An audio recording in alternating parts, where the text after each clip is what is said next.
Confessions of an Ecumenical Leftist. It seems a ridiculous thing to have to say, but I think intellectual discourse is generally a very good thing, rather than something to be stopped at all costs. You can find this wherever you get your podcasts if you look for This Week with David Rovics, and also in written form on my blog at davidrovics.com and on Counterpunch. I'm realizing that most people who come across something I wrote don't seem to have read anything else I've ever written and haven't listened to my music. This post is going to be especially personal, so it's important that you have some idea who I am first. I'm 54 years old, and I've been some kind of an activist since I was 12. I learn a little more with each passing year on Earth, but lately the pace has accelerated along with everything else. I was raised by musicians, and I became one myself early on. When I started writing songs about different social movement activities and notable moments in history from around the US and the world, I started meeting more people from everywhere and touring everywhere too. As a songwriter and performer, I've been able to participate in social movements on an ongoing basis in a dozen or so countries, spending most of my adult life on the road doing that. When I was a kid, up until my early 20s, I went to protests and participated a very little bit in some actual organizing. But mostly I guess I thought that constantly haranguing people to come around to my worldview was activism. Mostly it just turned people off, and I lost a lot of friends, and didn't enact any social change in the process either, as far as I could tell. Once, when I guess I was around 22 years old, I shouted from the audience to a couple of my favorite folk musicians because they said something nice about pacifism. They did not know who I was, and they looked frightened. There were many other instances like that. In the midst of the personal crisis that resulted from the complete failure of my haranguing to actually result in anything positive, I started trying to look at things from different perspectives more, reading authors who weren't necessarily Maoist, which at the time was my preferred political orientation for an author to be. I also got into songwriting because I was increasingly discovering the power of more subtle forms of communication, like telling stories while playing the guitar. There was an awkward transition period, but pretty soon I was entertaining and engaging people with these radical notions rather than turning them off and making them run away from me. It wasn't the revolution, but it was much better than what I had been doing. As I was seeing more of the world, being part of more social movements, meeting more people, and reading more books over the years, I moved further and further away from any notion of a rigid ideology, as I increasingly realized that all those Buddhists, Taoists, Marxists, Leninists, Maoists, anarchists, etc., who talked about different historical circumstances calling for different sorts of strategies for living or for movement building, were right. Over time, any hesitation I had initially felt about doing gigs for groups whose perspectives I didn't entirely share vanished. I developed the orientation that anyone who wanted to have real, open dialogue, or in my case, if anyone wanted to organize a paying gig so that I could have the attention of their social network for a couple hours somewhere in the world, that was a good thing. When you write songs about something that happened in history, like, for example, the mostly Irish soldiers who deserted from the U.S. Army and joined the Mexican Army during the Mexican-American War, there are people from many different political persuasions to whom such a story can appeal.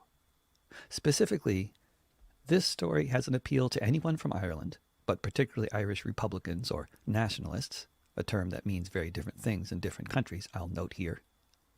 It appeals to most anyone from Mexico, especially to those on the left or those with an interest in history or those who don't like U.S. policies towards their country. It appeals to anyone who is critical of U.S. imperialism from anywhere in the world where they might understand English lyrics, who likes acoustic music perhaps. Those opposed to U.S. imperialism make up a vast swath of the globe's population, which very much includes the overwhelming majority of anarchists, communists, socialists, democratic socialists, libertarian socialists, and even loads of people who don't think of themselves as anywhere on the left. There are lots of Mexican capitalists who don't like U.S. imperialism too, let me tell you. The communists who are inspired by the story of the St. Patrick Battalion include every strain of communism, whether we call them, or they call themselves, Marxists, Trotskyists, Leninists, Stalinists, Maoists, etc. And whenever I sing this song to any audience of any political persuasion, people sing along. The entire audience may or may not agree with the sentiments presented in all of my songs, But they hear my libertarian, socialist, or anarchist leanings in some songs. They hear my admiration for the sacrifices made by those who gave their lives in the struggle against fascism in Europe, or the struggle against imperialism in Asia or Latin America or Africa. And they share this admiration, regardless of their political background. I make Trotskyists and anarchists cry at songs that might be considered sympathetic to tankies all the time. The groups that keep inviting me back to perform for them may or may not know the details in terms of my political perspective. And honestly, I don't either, because it's been decades since I was a rigid ideologue. I long ago rejected that nonsense, as did many of my intellectual guiding lights. But what the groups do know is they believe in solidarity, and I do too. They know I believe in internationalism, and they do too. And self-determination, anti-imperialism, a belief in the liberation of all people, regardless of what kind of people, and many other things. We have all the common ground we need to explore history together, to laugh and cry together, to keep on keeping on together, to form and foster community. I have often been told that the audiences at one of my shows represented the widest diversity of left-wing political opinion in town that someone had ever gathered in one room, which is not to say that the audience was all that big. But the Irish Republicans, the black-clad anarchists, the red-clad communists, the Palestine solidarity activists, the 60s generation peaceniks, the colorful young environmentalists, the history geeks, and the folk music fans were all sitting next to each other, as they do frequently in the real world. I long gravitated towards Noam Chomsky's favorite term when he's pressed to describe his political orientation, libertarian socialist. I especially like the term because for anyone that actually knows what it is about, it's not only an orientation that I actually share, but it's also one that tends to be acceptable enough in any of the aforementioned crowds. It tends to skirt the anarchist-communist divide, which is my favorite divide to avoid falling into, because I unequivocally love both types of people, since most of them are coming from a place of deep desire to make the world a much better place for everyone. I think that's great, and we can work out the details along the way. Playing for such disparate groups sometimes can be pretty weird, though. One of my best friends in Copenhagen, recently deceased, sadly, believed that the Danish government should be overthrown. I don't think I share that belief, but she had a nice group of mostly elderly Danish communist friends who also believed that the Danish government should be overthrown, and I had a lot of good times singing at their bookstore, and look forward to more of them. I often play for groups whose demonstrations I enthusiastically support and participate in musically and in other forms. Other times, not so much. But if I'm playing for a crowd that I know is largely made up of people who are going to do things I'm not so crazy about, I'm going to sing for them anyway, and hope that the more nuanced messages in my songs help a little when they're out smashing up downtown, in choosing the targets of their bricks more wisely. Maybe next time they're thinking about yelling at the cops, they'll remember those songs I sang about divide and conquer tactics of the state, and they'll try to talk to the cops as if they were all members of the same working class instead. As the ecumenical performer, equally comfortable or equally uncomfortable in a smoke-filled squat as in a sterile union hall or an old playhouse or a coffee-stained folk club, etc., when people asked about my political orientation, I would often refer them to my songs. You listen and you decide was my basic line. Kind of slippery, I know. A disproportionate number of the people who might come to one of my shows has had some kind of experience with political violence. I'm not naming names or anything, but it's fair to say, especially for those who served time in prison for it, that some of them have been members of groups fighting for national liberation in places like Ireland, Palestine, Kurdistan, or various parts of Latin America. A disproportionate number of people who have been to my shows have been convicted of eco-terrorism as well. Some of them are currently in prison. I've written many songs in support of these struggles, which is largely why I know so many people involved with them. Others who come to my shows are involved with other sorts of violence. It spans the gamut, including the sorts of things that most reasonable people would support, like defending refugees from attacks by xenophobes and fascists. Some of the same people involved with those kinds of efforts are also involved with efforts to systematically attack fascists wherever they might appear, preemptively. And then over time, with some of them, the definition of who's worthy of being attacked started changing a lot, and soon the parameters got a lot broader, and some of them started protesting relatively unknown Jamaican reggae bands with lyrics the anarchists deemed sexist that dared perform in Hamburg. And then some of them started also protesting me for supporting Palestine, or doing so in ways that they deemed to be anti-Semitic, because certain strains of the anti-fascist scene had done some wild intellectual gymnastics and ended up on the side of Israeli apartheid, while still considering themselves to be on the left, mainly in the German squat milieu. At this point, around 2 decades ago, I had to start taking clear political positions on occasion, because I had become a target of a loose network of confused people with an undue influence on elements of the German-speaking left, mainly in Germany itself, known as the anti-Deutsch, or the anti-Germans. If they weren't specifically attacking me, though, I still wanted to reach whoever I could. And even with the anti-Deutsch, I still admire their commitment to principles, even if their principles are pretty backwards. So with my friends who were and are doing things like doxing loads of right-wingers and making them lose their jobs, or showing up where an author they don't like is speaking and shutting down the event, I don't criticize them. I just sing for them. But I have never protested the author of a book before, unless they're also maybe running an oil company or bombing another country in the capacity of being the president of the US or something. Generally, I've never thought protesting authors is good form, or a good look, or really a very good idea at all. In fact, I've long been a bit of a fan of the notion of intellectual discourse, even on controversial subjects, with people who disagree with each other fundamentally. Actually, maybe especially in that case. I can't say I've been a lifelong fan of freedom of speech. I've gone through a lot of different phases in this evolving perspective. But I've come to realize that the main problem with speech is not that it's free, but that it's expensive. It's largely controlled by hegemonic corporations. Our communication, that is, along with much of what we ever read or see or hear, such as on TV or radio. The solution to this has never been shutting down speakers, but changing the overall rules of the game while countering false consciousness with well-communicated doses of reality in as many different forms as possible.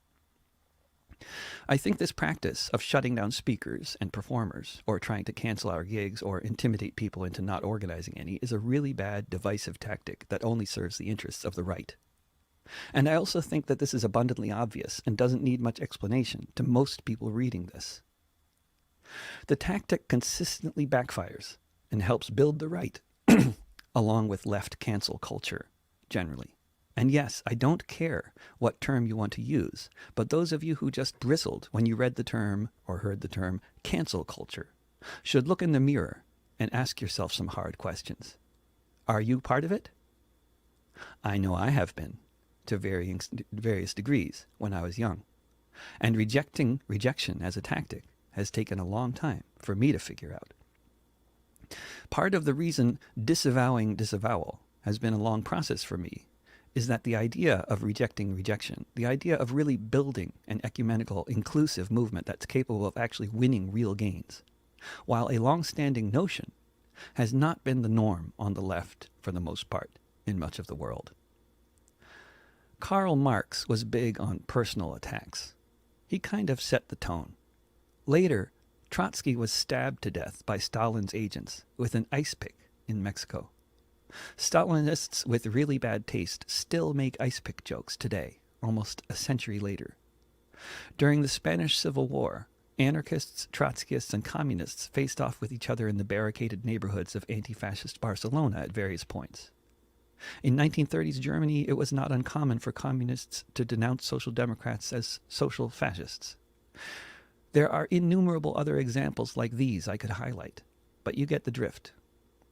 We've been attacking each other since at least the 1840s on the left in the countries I'm active in, and that's well documented. I'm sure people more knowledgeable about history prior to the 19th century can tell us how much further back this sectarianism goes. There is a basic impulse present in so many people towards inclusion, solidarity, mutual aid, towards building.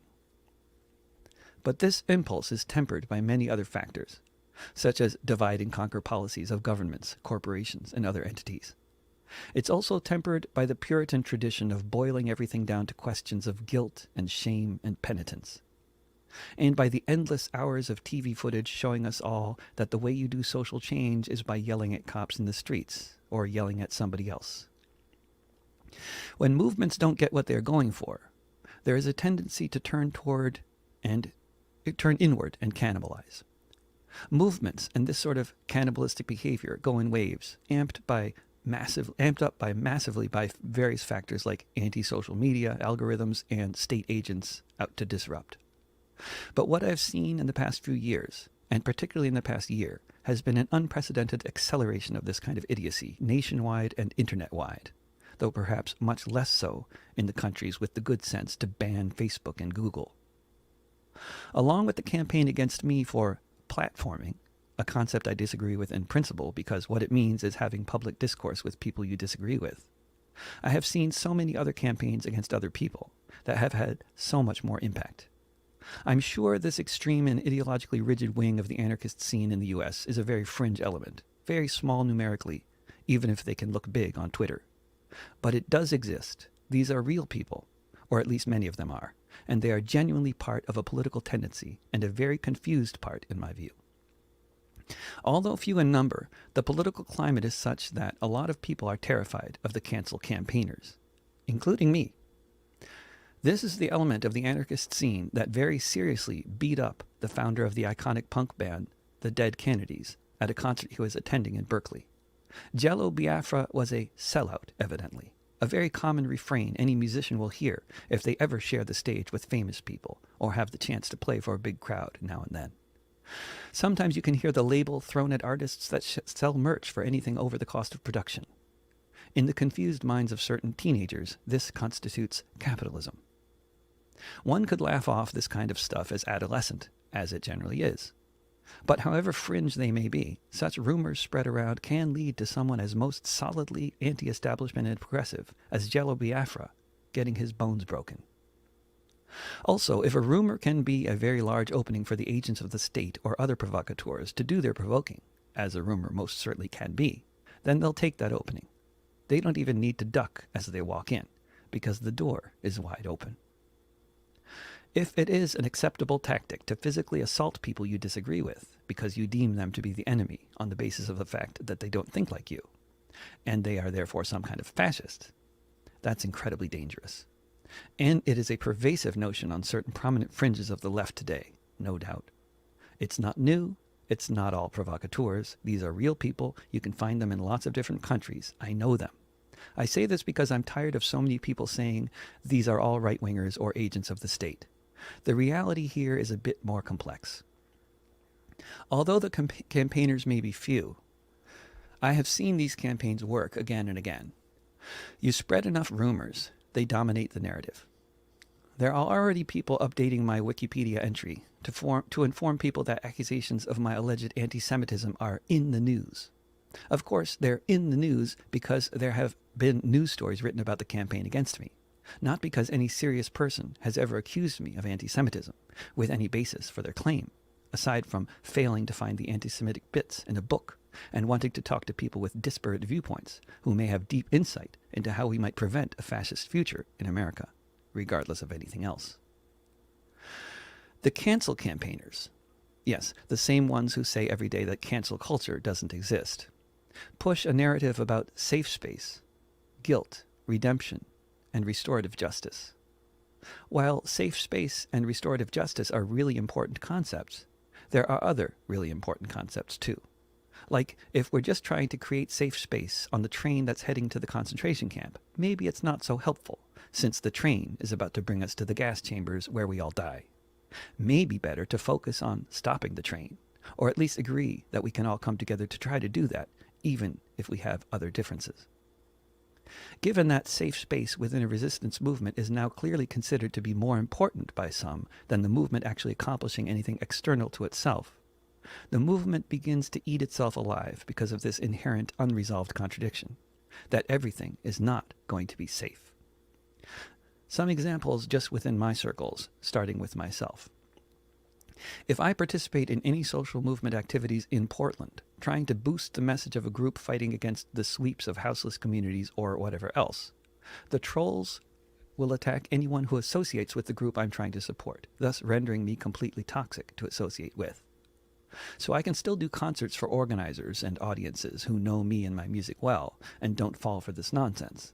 But when it comes to plugging into campaigns where everyone doesn't already know who I am, it's become much more challenging at this point. If the social circles intersect at all with the cancel culture elements of the left, as they so often do. This thing is pretty fringe, but pervasive. People who have nothing to do with what's happening on the street are harassing and intimidating houseless people on Twitter in order to try to convince them to completely disassociate themselves from me. That is, not to accept my support in supplying or defending their camps, on the basis of their perception that I'm unsafe. One of the best organizers in the city of Portland, or anywhere, was attacked by a campaign that rendered her unable to effectively organize, run for office, or even keep her job as a teacher. Smeared with the extremely toxic slander of racism, on the basis of someone within her organization made an off joke and she and her group failed to spend thousands of dollars to hire a firm to train them how to be better anti-racists while they tried to organize for tenants' rights. Now the accusations against her have escalated to even more ridiculous extremes. Another of the best organizers in Portland apparently got drunk at a party and asked some overly nosy questions to one of the folks at the party. Rather than just having a talk with him privately the next day, or just chalking up the nosy questioning to the lack of inhibitions that alcohol is fairly well known to induce, this person chose to attack the organizer publicly on social media repeatedly and organize a cancel campaign against him. He was kicked out of the organization he started and is now some kind of toxic, as far as I can tell. A transphobe even, for being a little too much not from the West Coast and a little too curious at the wrong Portland party. If you ask someone the question, to take an example, if in the most rent-burdened city in the U.S., a multiracial, multi-gender organization fighting for tenants' rights includes one person who made an off-joke during a camping trip, what should be done? You might be surprised to find that there are people out there who think that the organization in question should then have to spend thousands of dollars they don't have on anti-racism training, as they fight the unprecedented wave of gentrification and ethnic cleansing of the city of Portland. But there are people who think just like that.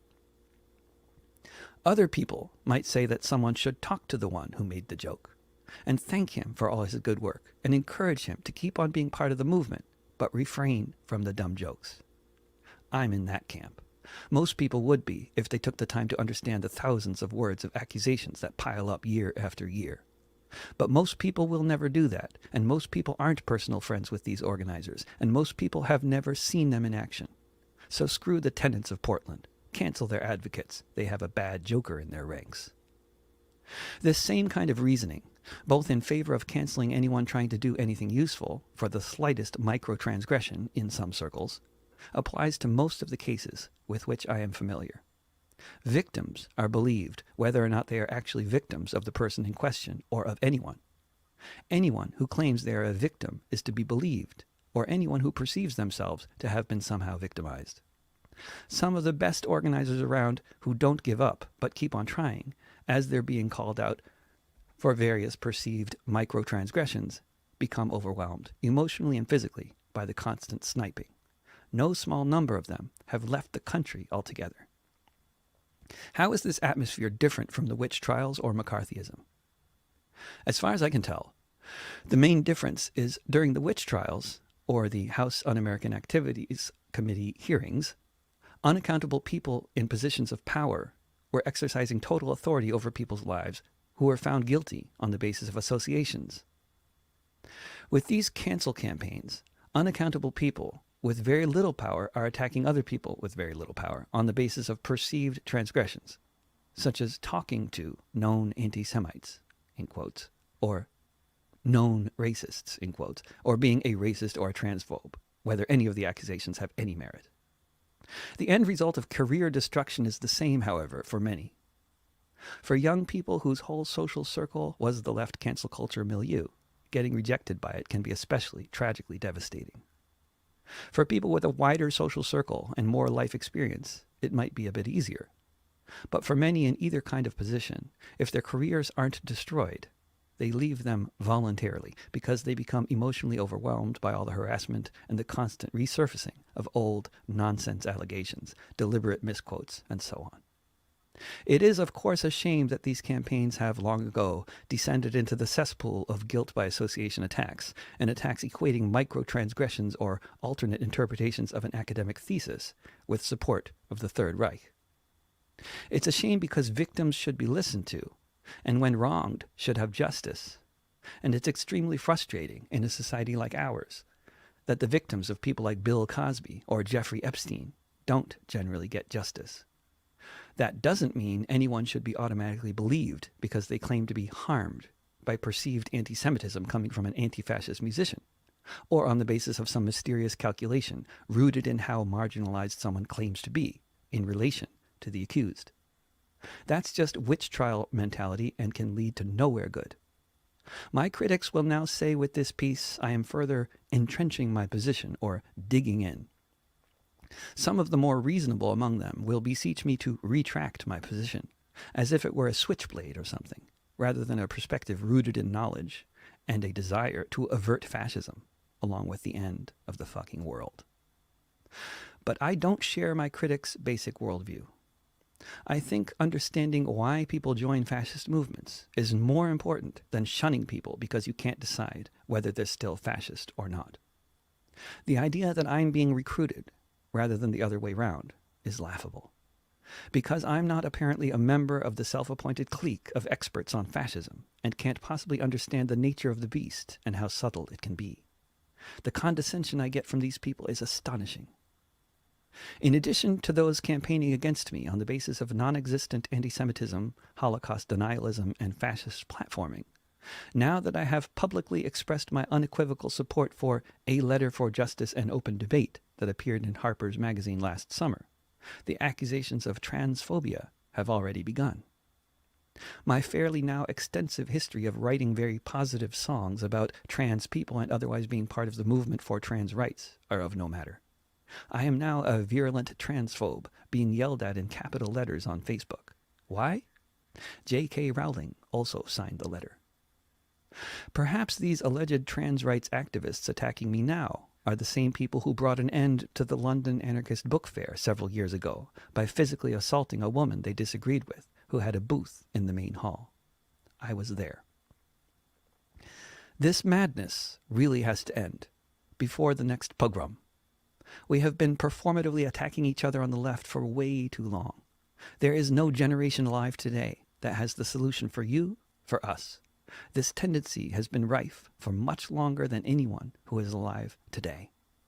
You can't look to the elders for solutions, and you sure can't look to the youth, not as monolithic groups, because neither of them are, and both contain lots of elements of our Puritan, moralistic, performative, cancel culture American traditions. But throughout these periods, there have also been voices of reason calling for everyone to come together and join a social movement with teeth. It's at times when that element is dominant that things tend to get accomplished if you check out history. When movements are eating each other alive, the fascists win. Let's avoid that fate.